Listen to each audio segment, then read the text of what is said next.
네, 반갑습니다. 지금 이 시간 주님의 자비와 평화가 저와 여러분에게 함께 하시길 봅니다.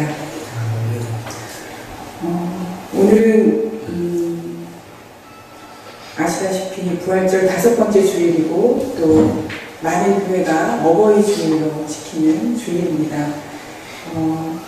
제게 그 설교 부탁을 하셨을 때 성서 정과에 따른 교회력 본문을 주시면서 어버이 주일을 아우르는 그런 설교를 주문을 하셨습니다. 그래서 제가 보통은 이제 교회력 그 성서 정과에 따른 본문을 가지고 설교 준비를 하면 말씀을 여러 번 읽고 그냥 그 말씀을 묵상하면서 거기에서 떠오르는 깨닫게 되는 이제 말씀을 준비하게 되는데 미리 이제 어버이 주일에 대한 그 주제를 이렇게 염두에 두고 말씀을 보다 보니까 묵상하는 게 사실은 쉽지가 않았습니다. 근데 어쨌든 이제 그 계속 그 말씀을 그 주제와 함께 이렇게 여러 번 읽고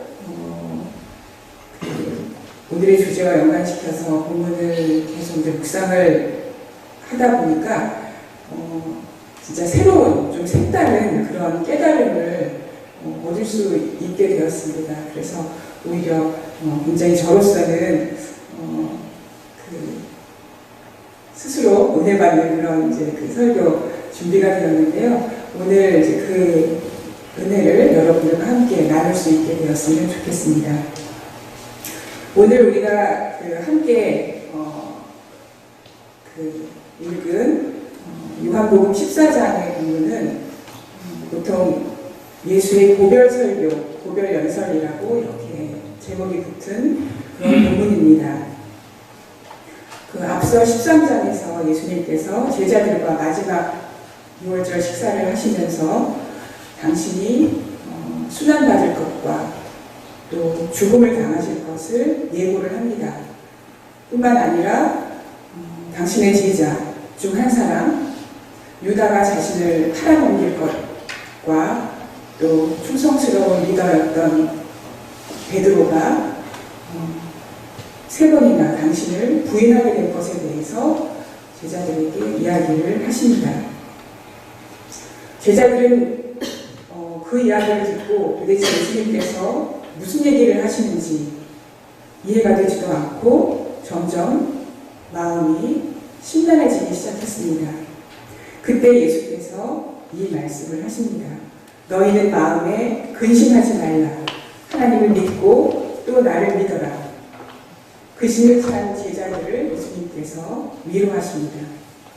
내 아버지의 집에는 있을 곳이 많다. 나는 너희가 있을 곳을 마련하러 간다. 저는 이 본문을 묵상하면서 특별히 이 내 아버지의 집이라고 하는 단어에 마음이 머물게 되었습니다. 아마도 어버이 주일 주제를 염두에 두고 있어서 그랬었던 것 같습니다. 아버지의 집을 마음에 되뇌다 보니까 자연스럽게 누가복음 15장에 탕자의 비유가 함께 떠올랐습니다. 탕자의 비유를 천천히 살펴보면서 오늘 이 요한복음 14장의 본문을 마치 이 탕자의 비유가 설명해 주는 것 같은 그런 느낌을 받았습니다. 탕자의 비유는 우리가 너무나 잘 알고 있듯이 집을 나갔던 아들을 간절하게 기다리며 조건 없이 환영하는 아버지의 이야기입니다. 집 나간 아들은 돌아와야만 하고 아들의 권리를 되찾아서 아버지의 집, 아버지의 품에 거하여야 한다는 것이 이 탕자 비유의 메시지일 것입니다. 이 비유에서 그 등장하는 인물은 주요한 등장인물은 3사람입니다. 아시다시피 작은 아들과 큰 아들 그리고 아버지입니다. 이 비유는 20여 구절의 짧은 이야기로 등장인물과 사건을 묘사하고 있지만 이 3부자의 관계를 좀 더 풍성하게 상상해 보는 것이 않습니다. 왜냐하면 보통 흔히 심리학자들이 얘기하는 형제 서열에 따른 그런 심리 상태를 그대로 보여주고 있기 때문입니다. 큰아들의 성실함과 책임감, 그리고 둘째 아들의 반항기 혹은 자유분방함, 그리고 부모의 사랑을 갈구하는 형제 간의 질투와 경쟁, 이런 것들을 보여줍니다. 특별한 것은 이 탐자의 비유에서 아버지는 어느 집안의 아버지와는 좀 다르다는 것입니다. 작은 아들에게나 큰 아들에게나 비난이나 질책 없이 수용하고 설득하는 그런 인자한 모습으로 나타납니다. 희생적이고 인내하고 판대하고 수용하는 아버지 또는 어머니 하나님의 모습을 우리에게 보여주고 있습니다. 저는 이 모습이 우리가 최종적으로 닮아야 할 우리의 모습이 아닐까 이렇게 생각합니다. 그래서 제가 오늘 이 설교의 부제를 단다고 하면 이렇게 달아보고자 합니다. 아버지됨에 대하여 혹은 부모됨에 대하여 라고 말입니다. 하나님의 부모되심은 우리 믿는 사람들의 부모됨을 추동하고 격려하고 있습니다. 예수께서 제자들을 아버지의 집으로 데려가시겠다라고 요한복음에서 말씀하셨습니다. 그러니 아마 제자들은 집을 나온 상태일 것입니다. 우리는 어떤가요? 여러분은 지금 아버지의 집에 있으신가요? 아니면 집을 떠나 계신가요? 저를 돌이켜보면 저는 수십 년을 기독교인으로 살아왔습니다. 초등학교 때부터 신앙생활을 해서 그리고 20년 이상을 전도사 목사 이런 사역자의 이름으로 살아왔습니다. 그렇지만 온전히 하나님 아버지의 집에 거한 적이 얼마나 될까 생각해보면 여러 가지 의문스러운 점이 많이 있습니다. 지금도 아버지 집에 하나님 품에 정착을 못하고 자녀로서의 정체성으로 살지 못하고 들락거리면서 헤매고 있는 건 아닐까 가끔 자문해 봅니다. 실제로 제가 교회를 떠나본 적은 없지만 영적으로 둘째 아들처럼 아버지의 유산을 챙겨서 멀리 도망을 가 있었던 적도 있었던 것 같습니다. 실상 살아있는 아버지에게 유산을 달라고 하는 것은 매우 필연적인 언사입니다. 아버지의 살아있음을 인정하지 않겠다는 얘기죠. 십자가와 탐자라고 하는 책을 쓴 케네스 베일이라는 사람은 이 아들의 떠남이 아버지가 죽기를 바라는 것과 똑같다라고 설명을 합니다. 아버지, 나는 당신이 죽을 때까지 기다릴 수가 없으니 지금 당장 내 몫을 주십시오. 나는 당신이 아버지로서의 역할을 하는 것도 거부합니다. 라고 말하는 것과 같다는 것입니다. 이 작은 아들은 유산을 챙겨서 먼 나라로 떠납니다. 이것은 아버지의 세계를 거부하고 아버지의 방식을 무자비하게 끊어버리는 그런 행동입니다. 이와 같은 둘째 아들의 행태는 자식이 견문을 넓히고자 길을 떠나고 여행하는 그런 것과는 다른 차원입니다. 헨리 나우에는 이 집 떠나는 일을 이렇게 이야기합니다.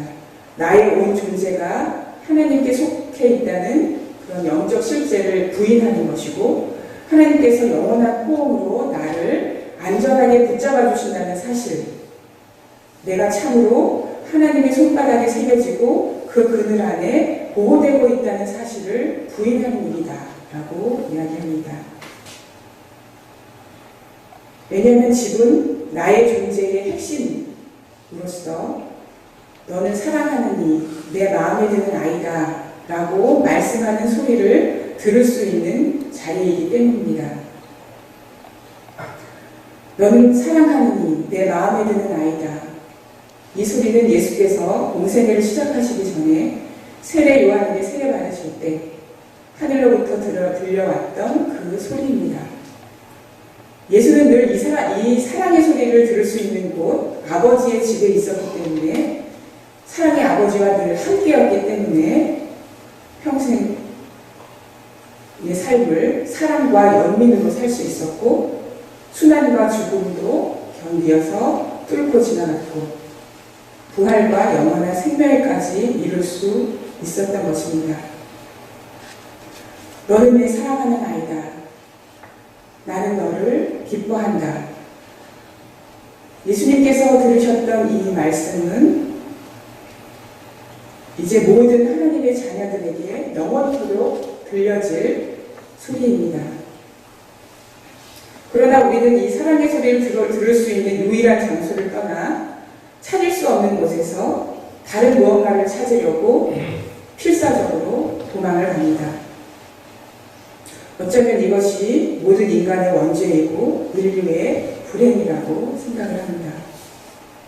하나님의 사랑의 소리에 귀먹은 사람들은 세상의 다른 유혹적인 소리에 흔들립니다. 세상은 우리에게 이렇게 말합니다. 나가서 네가 가치 있다는 것을 증명해라. 사랑받을 만한 무언가를 성취해라. 인정받기 위해서 가능한 모든 것을 다 해라. 이것은 예수께서도 받으셨던 유혹입니다. 예수께서 세례받으시고 성령에 이끌려서 광야로 가셨을 때 이와 비슷한 유혹을 받으셨습니다. 사탄은 이야기하죠. 네 능력을 보여줘. 네가 얼마나 인기가 많은지 증명해봐. 수단과 방법을 가리지 말고 힘을 얻어야 되지 않겠어? 네 힘을 과시해봐. 예수께서는 그 유혹의 음성에 넘어가지 않으셨습니다. 넘어가지 않을 수 있었던 것은 바로 아버지의 사랑의 소리에 귀를 늘 기울였기 때문입니다. 그러나 스스로 사랑받을 만하고 또 사랑받고 있다는 사실을 믿을 수 없는 사람들은 그 믿음을 잃을 때마다 집을 떠나고 다른 사랑을 갈망하면서 다른 길을 찾아서 헤맵니다. 그러나 다른 길은 없습니다. 그 길은 오직 한 길인데 아들이 세상으로 갔다가 다시 아버지께로 돌아가신 그 길입니다. 그 길은 하나님께서 인간이 되어 오신 길이며 아들을 통해서 인간이 하나님이 되어가는 길입니다. 작은 아들이 들켜서 집으로 돌아가는 길은 참으로 혼란했습니다. 가진 것을 모두 탕진했고 굶주린 상태를 도와줄 어떤 사람도 옆에 남아있지 않았습니다. 돼지보다 못한 취급을 받았고 무엇보다 아들로서의 자부심과 존엄을 완전히 잃어버렸습니다. 자신의 정체성에 바닥을 치고 아버지의 아들이 아닌 종으로서 아버지 집의 품꾼으로서 살아야겠다 라고 마음 먹고 집으로 돌아갑니다. 하지만 집으로 가는 길은 이제 너는 쓸모없다고 사랑받을 만하지 않다고 떠드는 세상의 거짓된 음성을 뿌리치고 종이 아닌 사랑받는 자녀의 정체성을 되찾아가는 길입니다. 이것은 생명을 선택하는 길입니다.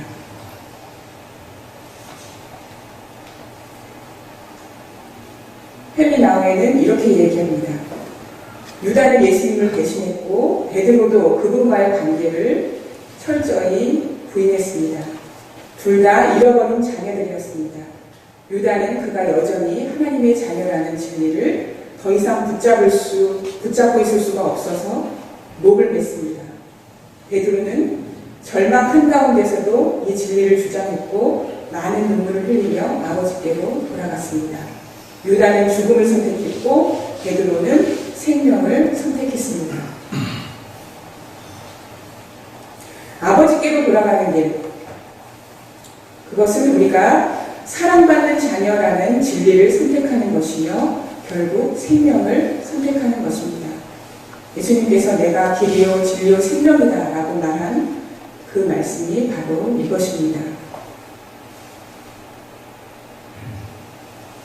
그렇다면 아버지의 집을 떠난 적이 없는 큰아들은 어떠했을까요?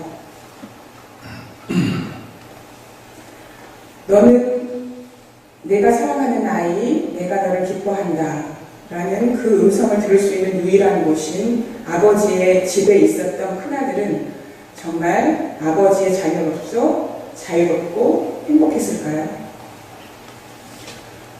말씀을 보니 큰 아들은 아우가 돌아왔을 때 아버지에게 몹시 화가 나 있었습니다. 밭에 나갔다가 돌아오는 길이었는데 집에서 돌아온 아우를 위해 잔치를 하고 있다고 그렇게 하인이 전해주자 화를 내면서 집에 들어가지 않았습니다. 그는 달래주러 나온 아버지에게 이렇게 말을 합니다.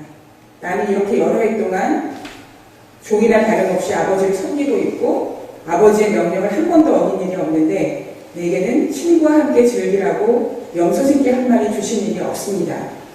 그런데 청년들과 어울려서 아버지의 재산을 다 삼켜버린 이 아들이 오니까 그를 위해서는 살찐 송아지를 잡으셨습니다.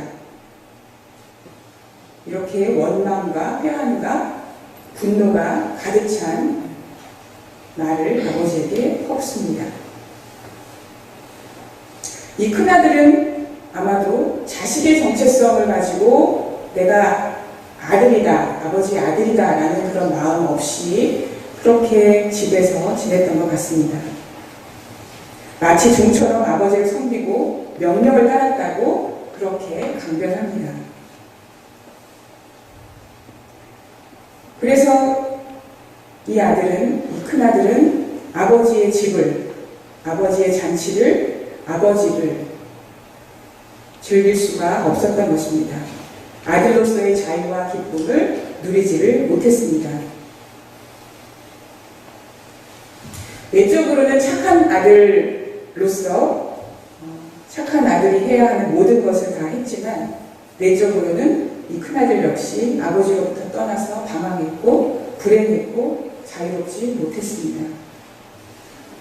대개 장남들은 많은 사랑과 기대 속에서 자라면서 부모와 가족에 대한 과도한 책임감과 의무감 속에서 지내기 쉽습니다. 그렇죠? 어쩌면 이 아들도 아버지의 곁을 지키고 있었던 것이 아버지에 대한 사랑이나 자유함을 가진 그런 자발성으로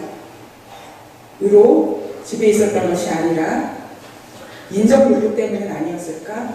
이런 생각을 해보게 됩니다.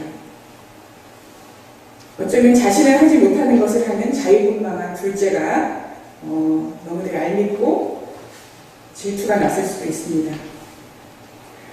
그래서 자기 자신이 사랑받고 있음을 인지하지 못한 채 오히려 사랑과 인정을 갈구하면서 그렇게 자기를 잃은 채로 살아갑니다. 큰아들은 마음속에 판단과 정죄, 분노와 원망, 회한과 질투와 같은 감정을 자신도 잘 알아차리지 못한 채 품고 살아가다가 동생이 나타나 자신의 사랑과 인정을 빼앗아간다고 느끼자 분노와 불평으로 아버지를 공격합니다. 근데 정말 안타까운 것은 이 큰아들이 아버지의 집에서 살고 있으면서도 즐거움과 자유로움을 느끼지 못하고 살았다는 것입니다. 그가 진짜 아버지의 아들로 살았다면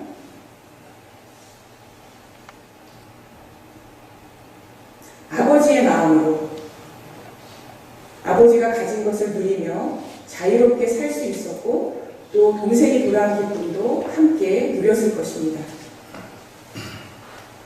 실제로 아버지는 작은 아들이 집을 나갈 때 재산을 발라서 큰 아들에게도 나누어 주었습니다. 아버지의 것은 이미 모두 자신의 것이었음에도 그것을 누릴 수가 없었습니다. 그래서 어쩌면 이 큰아들이 아버지의 집으로 돌아가는 길이 더 험난하고 어려울지 모르겠습니다. 여러분은 신앙생활이 즐거우신가요? 어떠세요? 자유로우신가요? 혹시 혹시 율법과 종교적 규율에 스스로를 얽어매고 있지는 않은가요? 어쩌면 열심히 신앙생활 하시는 여러분이나 또는 사역자의 타이틀을 갖고 있는 저 같은 사람은 간혹 이렇게 돌아봐야 할지도 모릅니다. 혹시 나는 큰아들과 같은 사람은 아닐까? 열심히 하지 않으면 하나님께서 또는 교회에서 나를 인정해주지 않을지도 몰라. 나는 사랑받지 못할지 몰라. 그리고 나보다 늦게 신앙생활을 했거나 열심히 하지 않은 것 같은 사람이 은혜 누리는 것을 보면 은근히 화가 나고 또 우울해지기도 하고, 그래서 하나님께 삐치기도 합니다.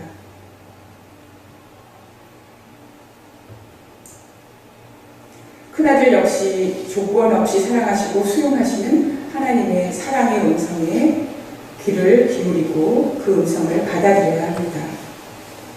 마음을 열고 인정 욕구를 내려놓고 질투와 경쟁심에서 자유로워져서 문을 열고 아버지의 집으로 들어와야 합니다. 그리고 따뜻하고 사랑스러운 아버지의 음성을 들어야 합니다. 아버지는 이렇게 말씀합니다.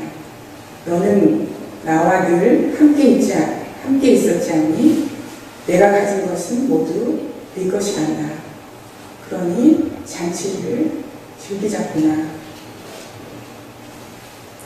예수님은 내 아버지의 집에는 거처할 곳이 많다라고 말씀하십니다.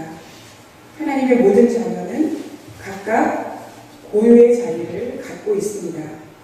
하나님 안에서 모두 풍성하게 자기만의 자리를 차지할 수 있다고 하는 것입니다. 비교할 필요도 없고 경쟁할 필요도 없이 그 넉넉한 사랑을 받아들이시면 됩니다. 세 번째 등장인물은 아버지입니다.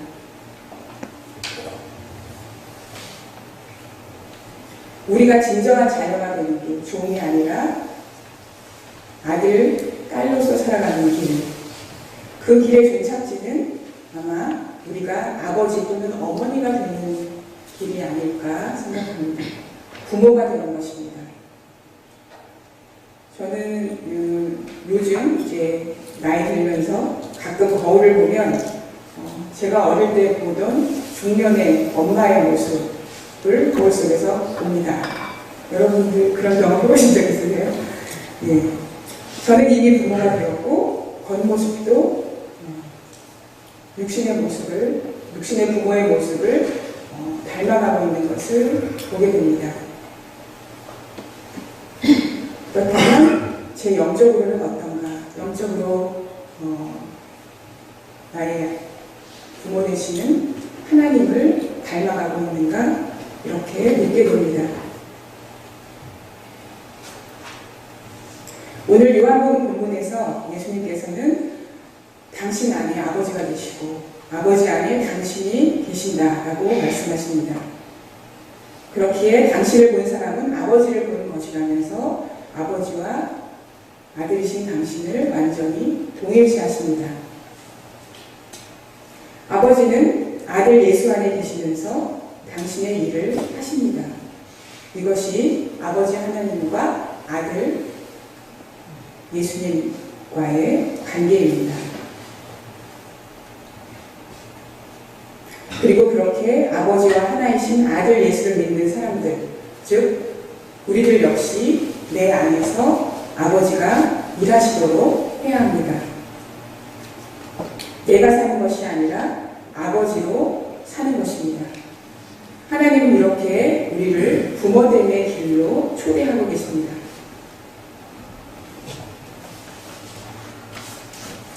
어떤 아버지, 어떤 부모를 말씀하시는 걸까요? 탕자의 비유에서 알려주신 그 아버지를 떠올려 봅니다. 자녀들에게 아무것도 묻지 않고 그 자녀가 어떤 잘못을 했던지 이미 돌아온 자식들에게는 아무것도 묻지 않고 또 아무것도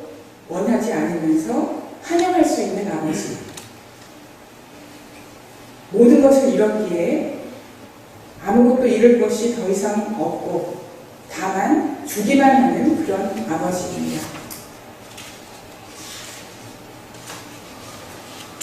우리가 결혼을 했든지 안 했든지 또 실제로 자녀가 있든지 없든지 상관없이 우리가 하늘 아버지와 관계 맺고 예수의 제자로서 신앙의 여정을 걷는 사람들이라면 우리는 아버지의 집에 거할 뿐 아니라 최종적으로는 아버지가 되어 이런 아버지의 품성으로 살아야 할 것입니다.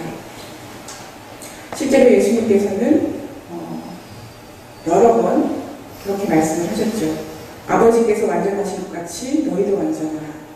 아버지께서 자비로우신 것 같이 너희도 자비로워라. 그렇게 아버지처럼 그렇게 하늘 어머니 하늘 아버지처럼 살아가기를 바라시는 것입니다. 이제 헨리 나우엔의 공론으로 설교를 마치려고 합니다. 나는 작은 아들이고 큰 아들이며 아버지가 되어가는 길에 있습니다. 그리고 나와 함께 이 영적 여정을 걸어갈 당신도 당신의 내면에서 단지 하나님을 잃어버린 자녀들뿐만 아니라 연민이 충만한 어머니이며 아버지이신 하느님을 발견하기를 희망하고 기도합니다.